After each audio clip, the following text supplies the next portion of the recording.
Sámúẹ́lì oníròyìn wá. Mo lálejò. Ẹ káàárọ̀, káàbọ̀ sórí ètò yìí, Sámúẹ́lì oníròyìn. Ẹ sọ̀rọ̀, ẹgbẹ́nu sí microphone, ẹ sọ̀rọ̀ sókè, ọmọ Nàìjíríà fẹ́ gbọ́ yín. Ẹ̀yin ará ilé, mo kí yín o. Orúkọ mi ni Sámúẹ́lì Gbọ́lágadé Sàámú oníròyìn. Má wulẹ̀, má sọ báyìí. Sàámú oníròyìn. Má fọwọ́ kàn. Ọ̀yá karòyìn fún wa. Ọwọ́ mà ti ṣe bẹ́ẹ̀, ó mà ti tẹ arákùnrin kan. Eléyìí tí orúkọ rẹ̀ ń jẹ́ Ọ̀gbẹ́ni Ọlákúnlé. Eléyìí tí ó ṣe bẹ́ẹ̀ tí ó lọ jí ilẹ̀ kan tà látàrí wípé ebi ń pa gidigidi gan, kò sì ní owó lọ́wọ́. Ní ó ṣe bẹ́ẹ̀ tí ó ṣe lọ jí ilẹ̀ tà. Ṣùgbọ́n wọ́n ti bá arákùnrin náà lánàá òde yìí, tí wọ́n sì ti fi ojú rẹ̀ bá ilé ẹjọ́, tí adájọ́ náà sì ti fi ìdájọ́ náà múlẹ̀ wípé kí ọ̀gbẹ́ni náà kí ó lọ sùn ẹ̀wọ̀n 20 ọdún pẹ̀lú iṣẹ́ àṣekára.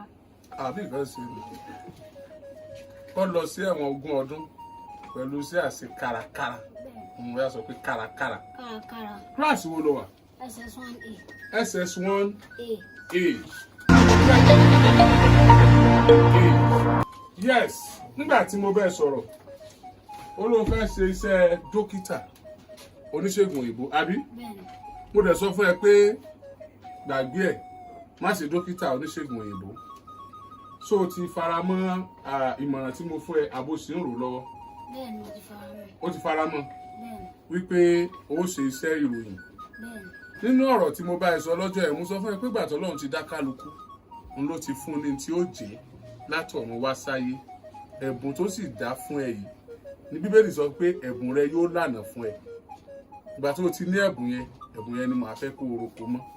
So o ti ṣetán láti ṣiṣẹ́ ìròyìn? Bẹ́ẹ̀ni, mo ti ṣetán. O ṣetán àbí? Bẹ́ẹ̀ni. Yes. Family background Samuel is from a very humble family. Very humble background. Let me put it that way. From very humble background.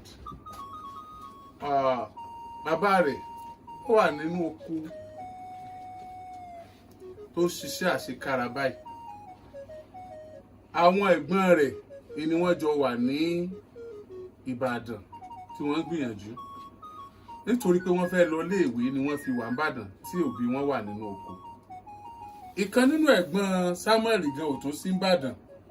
Ó wà ní Abẹ́òkúta, àbí? Bí tó náà ti ń gbìyànjú tó ń jà fitafita. Bàbá Samuel ò lówó rárá, ṣùgbọ́n kíní kan wà tí bàbá Samuel ṣe tó jọ mí lójú. Inú àìlówó rẹ̀ yẹn, gbogbo àwọn ọmọ rẹ̀ ló ń rán lọ sílé ìwé. Bó ti jẹ́ pé pẹ̀lú ìgbìyànjú ni.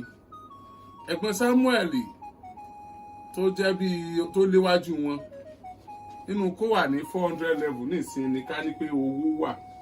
Ṣùgbọ́n ìgbà tí ó ti jáde OND tí ò ti sí olùrànlọ́wọ́ mọ́ láti tẹ̀síwájú, ni ló ti lọ ṣègbìyànjú lábẹ́òkúta fúnra rẹ̀. Ẹ̀gbọ́n Samuel tó tún tẹ̀lé, òun náà wà ní secondary school, àbí?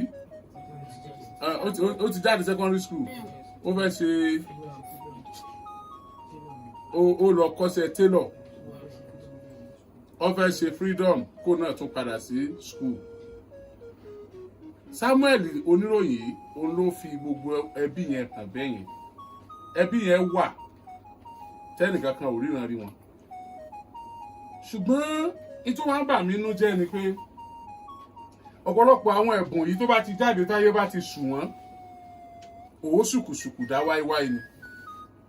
Kò sí monitoring, kò sí ọmọ yìí kí ni bóyá ìjọba àbí àwọn NGO tí wọ́n ṣe nǹkan tó jẹ́ pé ọmọ yẹn ó kú òní level tó wà nígbà tá a fi mọ̀ ẹ́ tó fi jẹ́ pé ayé rẹ̀ ó sún síwájú, yóò rí ẹ̀bùn rẹ̀ lò. Ọ̀pọ̀lọpọ̀ àwọn ọmọ ológo ni wọ́n wá ń lo ògo wọn lẹ́sẹ̀ títì, wọ́n ń lò lábẹ́ bíríjì, wọ́n ń lò ní ibi tí wọ́n ti ṣe kọ̀ǹdọ́tọ̀, wọ́n ń lò ní ọ̀nà oríṣiríṣi tí ó dùn mọ́ nínú. Ṣùgbọ́n ti Samuel ò ní rí bẹ́ẹ̀. Samuel, Sir. This is your employment letter.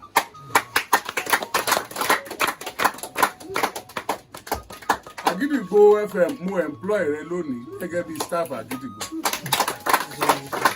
Congratulations. employment letter tí mo fún ẹ yìí bí ó ti ṣiṣẹ́ ni o Jídé wọ́n ni youngest radio